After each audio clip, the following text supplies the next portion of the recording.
Hey guys, good afternoon. Hello Great Southwest, hello UMW. Please have a seat. Have a seat. I want to thank my friend Jim Lehman for that great introduction. I can't tell you how good it is to be out. Isn't it great that Virginia is in play in this presidential election and we're getting the candidates down to see us? Just picked a great running mate. Joe Biden is a guy who comes right from the heart.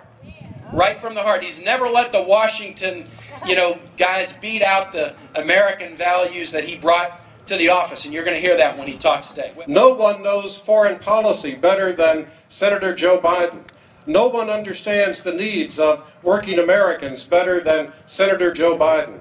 No one will be a better partner for Barack Obama when he's elected president than Senator Joe Biden, and we're delighted to have him here today. Joe Biden's one of you. He comes from the coal fields of Scranton, Pennsylvania. He is a United States Senator from Delaware. He takes the train home every night. He doesn't live in Washington, D.C. He's been doing that his entire career. He comes from a working family. He is one of us. Now let me just say this about Joe Biden, if I might, and Barack Obama. While I love them both, this election is about you.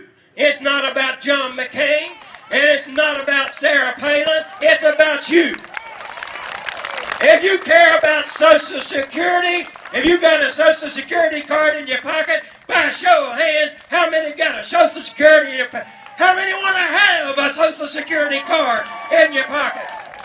Joe Biden has fought for you his entire career in the United States Senate. That's why Social Security checks still come down here to these hills and hollers and the coal fields because of Joe Biden and the fight he's put up in the United States Senate. When it comes to coal miners' health care, we didn't have to go and lobby Joe Biden whenever your health care was at risk, whenever Rockefeller passed that legislation through the United States Senate back in 92, 93, and yes, 06. Joe Biden was a yes vote from the get-go because he's got a 100% voting record for you. Barack Obama and Joe Biden believe in standing up for the American workers. George Bush and John McCain have stood up time and time again for the communist Chinese worker. We've got a friend here today who stands up for the American worker. If you believe in lifting people out of poverty, if you go to work every day, you shouldn't be living in poverty. Then Joe Biden is your person. I want you to get on your feet and I want you to make welcome the next Vice President of the United States, Joe Biden!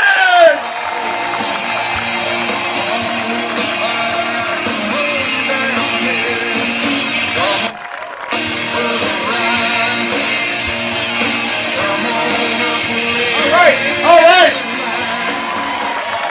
I tell you what, man. Sheesh, you're something else. Whoa.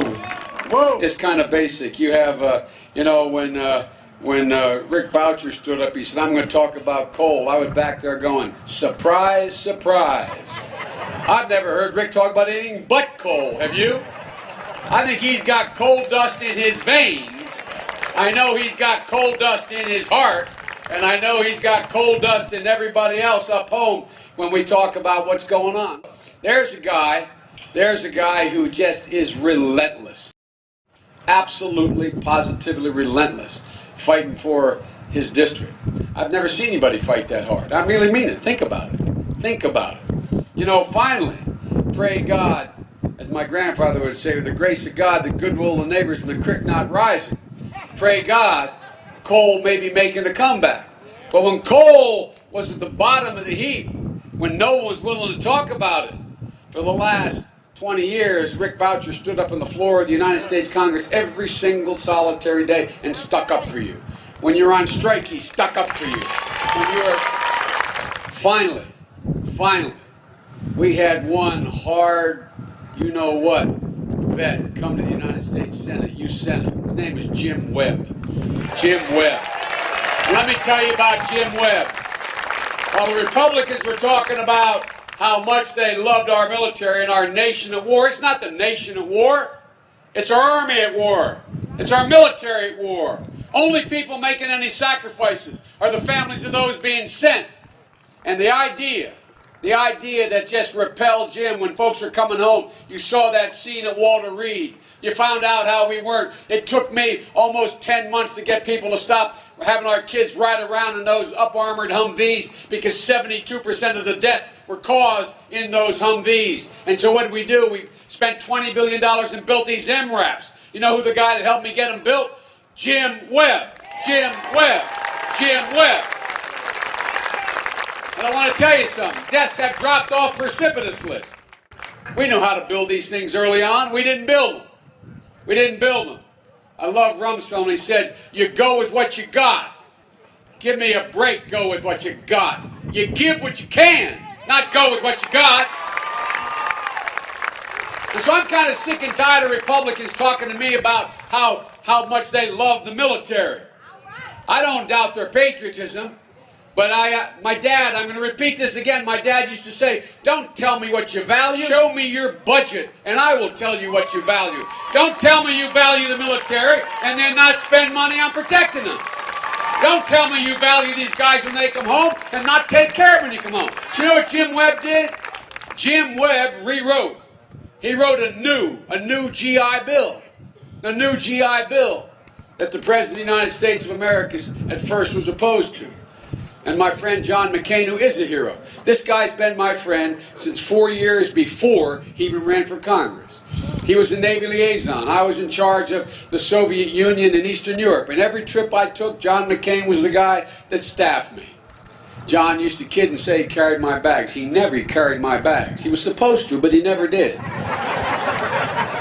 John's a close friend, and he is a close friend. But we've been arguing about this stuff for the last 25 years. But the truth of the matter is this, folks. You know, if in fact, God forbid,